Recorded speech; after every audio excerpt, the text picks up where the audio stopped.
Welcome back, guys, and we're going to be continuing on our study of integration today. In the last tutorial we looked at basic integration and finding the constant C in integration. Today we're going to be looking at using integration with exponentials and logs. Now we know an exponential is really the e function and log could be log or ln. Now the three rules we're going to look at today in particular is the integral of e to the power of x dx does not change when we integrate it. It remains as e to the power of x plus our integration constant c. The integral of e to the power of ax, where a is a constant, dx, equals 1 over a, so 1 over whatever number is in front of the x, e to the power of ax, so the power doesn't change, plus our integration constant c. We're also going to look at the integral of a to the power of x dx, where a is a constant and x is obviously our variable. So a number with the variable as the power is equal to a to the power of x over the log of a plus c.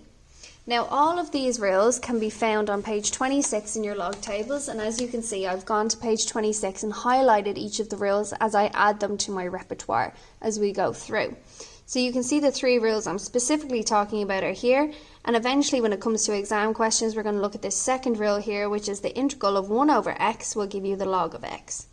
What you will notice here is that we can't actually integrate the log of a function, which I'll go into more when we start looking at exam questions. So let's start looking at examples now today. So the first one says, find each of the following. Part 1 is the integral of e to the 3x dx, which I know looks like my second rule here, where a is actually my value for 3. So when I integrate this, I know I'm going to have 1 over a, so in this case is 1 over 3, e to the power of 3x plus c, because I always have my integration constant at the end. And that's all we have to do for example 1. In example 2, we have two terms, e to the power of 4x, which we're going to differentiate just like we did in the first one, and 6x, just like we're going to integrate just like we did in the previous tutorial. So what I would see here is I end up with 1 over 4 e to the 4x plus 6x squared over 2 plus c, because I know I need to add 1 to the power. There's already a 1 hiding here, so I need to add 1 and 1 to give me 2 and divide by the new power. So my final answer for this question is 1 over 4 e to the power of 4x. 2 goes into 6 3 times, x squared plus c. And that's all we have to do for part 2. For part 3, similarly again, I have two terms. The first term is very similar to part 1 and part 2. So I'm going to have 1 over 5 e to the power of 5x plus, when we have a constant with no x, we add an x to give it a power. So we have 2 to the power of x plus c. And that's my final answer for part 3. Now for part 4 here, we just need to be careful that the second term here has a negative power, which means there's really a negative 1 hiding here. So the first one here, e to the power of x, is the same as our first rule, which means it just stays as e to the power of x. But the second one actually has a constant in front of it, like an a here, where a is going to be minus 1, which means I'm going to have 1 over minus 1 e to the power of minus 1x plus c, which means my final answer here is e to the power of x, just to divide the two questions, minus 1 e to the power of minus 1x plus c. And that's my final answer for this one. Now they're the basics of how to integrate e. Now, we're going to look at a few problems that involve swapping from differentiation to integration, okay? So if we go back to our log tables, we know all our rules for differentiation that we learned in the previous chapters are on page 25. And if we look at our integration rules, they're on page 26. So we're going to be flipping forward and backwards from those two pages with example 2 and example 3 here. So now let's look at example 2 here. So example 2 says, given that y is equal to 5 to the power of x, show that the integral of 5 to the power of x dx is equal to 5 to the power of x log of ln of 5 plus c. Well, I know that that is the exact same as my rule that we looked at in the last example. This one here, which is a to the power of 5 would integrate to give me a to the power of x would integrate to give me a to the power of x over ln of x. But we have to prove that. We have to show it. We can't just use the rule here. So I can't see how to integrate backwards here. So what I'm going to do is I'm actually going to take y, which is 5 to the power of x, and I'm going to differentiate it. When I differentiate y, I get dy dx is equal to, I have 5 to the power of x. I'm going to go back to my rules on page 25, and I can see that that looks like this rule here, a to the power of x, which differentiates to give me a to the power of x ln of a, which means I'm going to have 5 to the power of x times the ln of 5. Okay? Now, what I'm going to do is I'm going to start trying to manipulate this to look like this. Okay? Now, I can see here that I have ln of 5 needs to be on the bottom. I can see that I have dx needs to be on the top. So the first thing I'm going to do is I'm going to multiply both sides by dx. Okay? Sorry, just trying to get another pen here.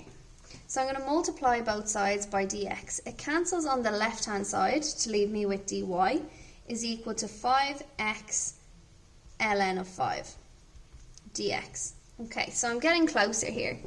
So now what I want to do is I want to get rid of this ln of 5 because I can see it should be on the other side. Okay, so now I'm going to try and get rid of this ln of 5 by dividing both sides by the ln of 5. And I'm just going to bring back up my log tables here to make sure that we're following our log tables. Okay, so what I've done now is brought up my dx, and instead of dividing, the ln of 5, to get rid of the d on this side, what I actually need to do is integrate both sides. So when I integrate both sides here, what I end up with on this side is y is equal to the integral of 5x dot ln of 5 dx. Okay, so now I have two things here. So the first thing I'm going to do is the ln of 5 is actually a constant, so I'm going to bring it out. So I have the ln of 5 by the integral of 5x dx. Okay, now I can see that this side is now starting to look like this side, and this is where now I'm going to divide. So I'm going to divide both sides by the ln of 5. Okay, when I divide both sides by the ln of 5, I now get y over the ln of 5 is equal to the integral of 5x dx. Okay, now I'm going to need a bit more room here, so I'm going to go up here, but we're nearly there. So we now have, and I'm just going to rearrange it to the other side, the integral of 5x dx is equal to y over ln of 5. The integral of 5x dx, we know that y from the very start was 5x, so I'm going to substitute in for 5x over ln of 5. That means we know we would usually have the integration constant at the end, so I can now say, therefore, because we always finish a sum that starts with show with a therefore the ln of 5 dx is equal to 5 to the power of x over the ln of 5 plus c. Sorry now guys, I know they got a little squishy at the end. But you can see here how we use calculus to get dy dx, to use differentiation to get dy dx. We multiplied both sides by dx to bring it over this side. Then I integrated both sides to get rid of the d on this side, which gave me y. When I left the integral on this side, I could bring out the constant, which is the ln of 5, and then I could divide both sides by the ln of 5 to get towards our final answer. Now that one was tough guys, so take a minute, go back through it, and then we'll move on to example 3. So now here today we're looking at example 3. So you can see here in example 3 we have ln of x. So we have h of x is equal to x ln of x, where x is an element of or, which are my real numbers, and x is greater than 0. The first one says find h dash x. Now I know h dash x is actually differentiation. So again, I'm going to write out my function. H of x is equal to x ln of x. Now I can see I have two x's, one times the other, which means what I actually have to do is the product rule. So a nice bit of revision here on the product rule, guys. So I'm going to say u is equal to a and v is equal to the ln of x, which means u is equal to x, so du dx is equal to 1. V is equal to the ln of x, which means dv dx, if you return to your log tables, When you differentiate the ln of x, you get 1 over x. Okay?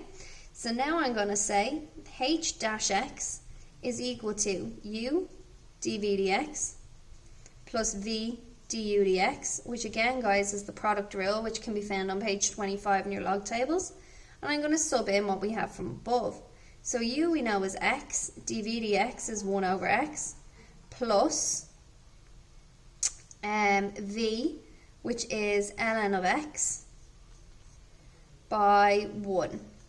So that means now that my derivative, my x is cancelled to leave me with 1 plus the ln of x.